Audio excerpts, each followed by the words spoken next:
नमस्कार दोस्तों, स्वागत है आप सभी का क्रिक ब्लास्ट रेडियो पर। और आज हम फिर से एक बार आपके सामने वीडियो लेकर आए हैं द बिल्डअप शो की। और अक्सर आप देखते हैं कि सत्यम इस शो की शुरुआत करते हैं और आपका स्वागत करते हैं, लेकिन आज ये मौका मुझे मिला है क्योंकि आज हम कुछ अलग करने वाले हैं इस शो में। आने वाले मुकाबले के बारे में ज़रूर बात करेंगे, पर जो कल मुकाबला हुआ है राजस्थान और पंजाब के बीच में, high scoring match Wankhede stadium में, जो ऑलमोस्ट राजस्थान ने चेस कर लिया था, उसके बारे में हम ज़रूर बात करेंगे क्योंकि हमसे रहा ही नहीं जा रहा कि हम उस मुकाबले के बारे में बात किए बिना आप तक इस वीडियो को शेयर करें। सत्यम, स्वागत है। शुक्रिया बहुत बहुत साहिल, काफ़ी कमाल का इंट्रोडक्शन था। Thank you. As good as the match I would say. Yes. और मैच क्या ख़तरनाक था, संजू सैमसन की बल्लेबाजी देखकर मज़ा ही आ गया। एक्चुअली हम चाहते थे कि पंजाब अच्छा करे। ऐसा नहीं कि हम नहीं चाहते राजस्थान अच्छा ना करे, जो बढ़िया क्रिकेट खेले हम उसके फ़ैन हैं। लेकिन मुझे लगा था कि शायद पंजाब मजबूत टीम है और मुझे लग रहा था वो जीत जाएंगे, लेकिन राजस्थान ने उनको कड़ी टक्कर दी। और एक टाइम पे मुझे ऐसा लग रहा था कि शायद वो जीतने वाले हैं।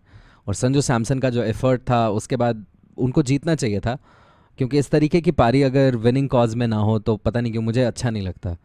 तो मुझे उस बात का दुख हुआ कि राजस्थान की टीम जीती नहीं ये मुकाबला, हालांकि उन्होंने बढ़िया क्रिकेट खेली। बिल्कुल सही बात है सत्यम। और देखिए, जिस तरह का मुकाबला चल रहा था, इतना हाई स्कोरिंग मैच, 226 रन, जहां एक बार को हम भी सोच रहे थे कि शायद एक तरफा ये मुकाबला ना हो जाए, लेकिन क्योंकि शुरुआत में ही शून्य पर ही पहला विकेट गिर गया था, बेन स्टोक्स आउट हुए और उसके बाद जल्दी बटलर भी आउट हो गए। शुरू में उन्होंने धुआंधार पारी खेली, लेकिन संजू सैमसन ने पूरी जान बनाए रखी मैच में। और लेकिन मुझे एक चीज़ बताइए सत्यम, और चीज़ों के बारे में भी हम बात ज़रूर करेंगे, पर अंतिम ओवर में जो संजू सैमसन ने सिंगल नहीं लिया और ख़ुद ही उन्होंने बड़ा शॉट खेलने का सोचा, उसके बारे में आपका क्या विचार है? मतलब क्या उन्होंने सही किया या वो एक गलत कॉल था? मैं आपको करेक्ट करना चाहूँगा जी। उन्होंने सिंगल नहीं डबल डिनाई किया था वहाँ पे। Oh yes. क्योंकि याद कीजिए क्रिस मॉरिस संजू सैमसन के बगल में खड़े हो गए थे आके। सैमसन ने बोला नहीं नहीं वापस जाइए, जी। और वो वापस पहुंच भी गए सेफली अपनी क्रीज में। तो वहाँ पे 2 रन थे।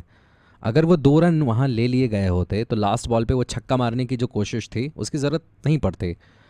लेकिन आई थिंक कैलकुलेट सही नहीं कर पाए वहाँ पे कि 2 रन हैं। संजू सैमसन को लगा एक ही रन है और वो भागे नहीं। वर्स्ट होता ये कि नॉन स्ट्राइकर एंड पे थ्रो आता और क्रिस मॉरिस रन आउट हो जाते, लेकिन तब भी लास्ट बॉल पे सैमसन स्ट्राइक पे होते। स्ट्राइक पे गेंद को आने में टाइम ज़्यादा लगता है, और वैसे में अगर थ्रो स्ट्राइकर एंड पे होता है तो मुझे लगता है संजू सैमसन पहुंच जाते तब तक। जितना टाइम लगता गेंद को वहाँ पहुँचने में, उससे पहले वो पहुँच चुके होते, क्योंकि 2 रन वैसे ही पूरे हो गए हैं। तो उन्होंने वो बहुत बड़ी गलती कर दी अगर वहाँ पे वो 2 रन ले लिए गए होते। और वर्स्ट केस सिनेरियो क्या था मैं बता रहा था कि आउट हो जाते, रन आउट हो जाते Chris Morris non striker end पे, तो तब भी स्ट्राइक पे ही होते लास्ट बॉल पे संजू सैमसन, और उनको छक्का मारने की कोशिश करने की ज़रूरत नहीं पड़ती। बट जो हुआ वो हुआ, और होपफुली सिर्फ संजू सैमसन ही नहीं और भी लोग लेंगे सबक उनकी इस गलती से। ये पहली बार हमने नहीं देखा है कि किसी ने किया है ऐसा। इससे पहले भी हम देख चुके हैं कि प्रॉपर बल्लेबाजों के साथ कोई बैटिंग कर रहा है और उनको एक टेल एंडर की तरह ट्रीट करता है, और लास्ट ओवर इनिंग्स का है और आप सिंगल नहीं लेते, ये सोचते हैं कि आप ही जो कर पाएंगे, वो कुछ नहीं कर सकता है। ऐसा नहीं होना चाहिए, यहाँ भी नहीं होना चाहिए था।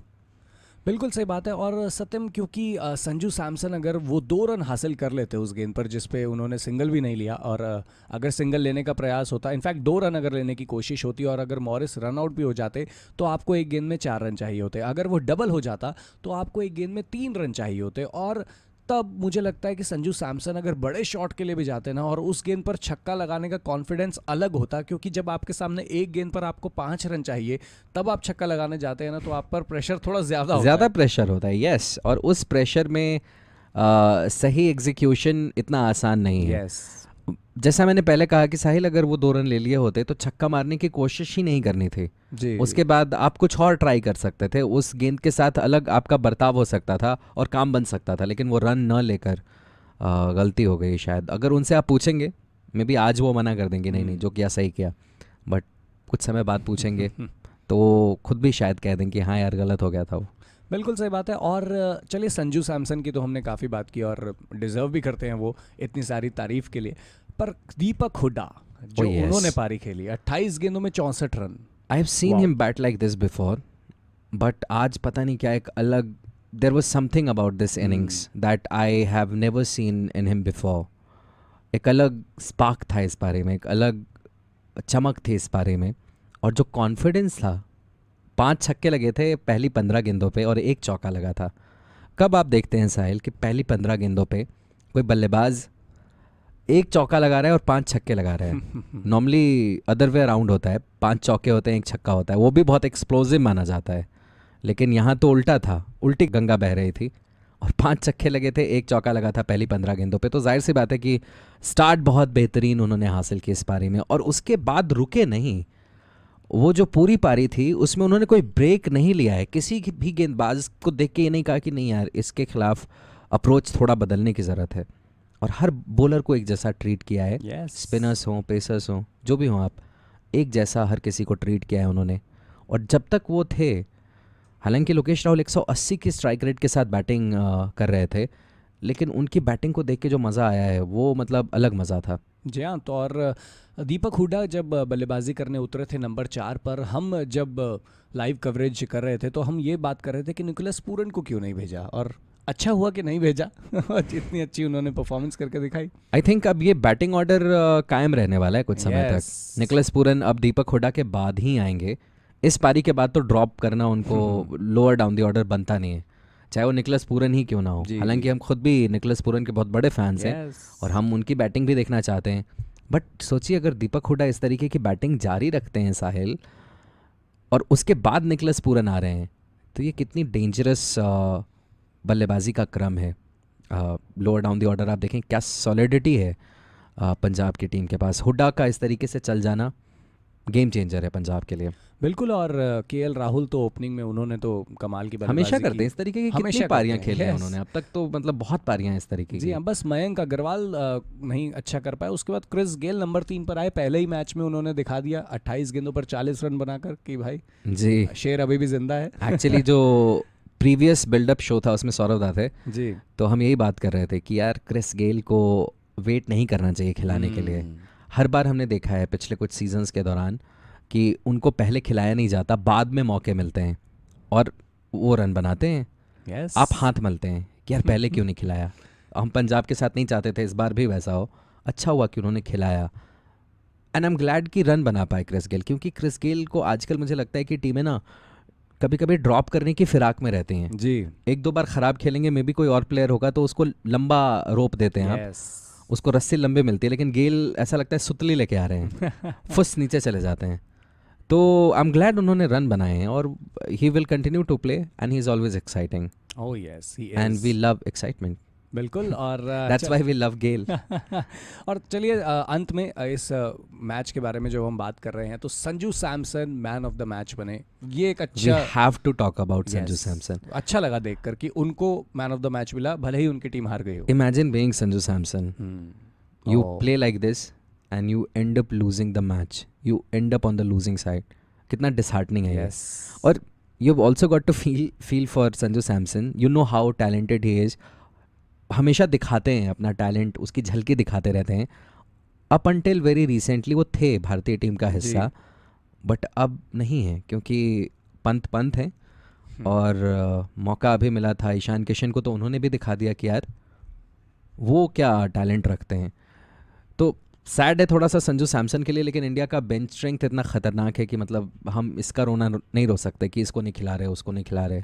इंडिया की टीम के पास जब तक टैलेंट का पूल इतना ख़तरनाक है और इंडिया की टीम जब तक जीत रही है, इट्स ऑल राइट. लेकिन मुझे संजू सैमसन के लिए बुरा लगता है कि यार वो आदमी जितना अच्छा कर सकता है और जो शायद आज से कुछ सालों पहले पर्याप्त होता है इंडिया में खेलने के लिए, इंडिया की टीम के लिए खेलने के लिए, वो अब पर्याप्त नहीं है और वो नहीं खेल सकते इंडिया के लिए. एटलीस्ट अभी तो नहीं खेल सकते, भले ही वो आईपीएल में कितनी भी विध्वंसक बल्लेबाजी क्यों ना कर लें. लेकिन आप देखिए कि पेगिंग ऑर्डर में वो कहाँ पे आते हैं.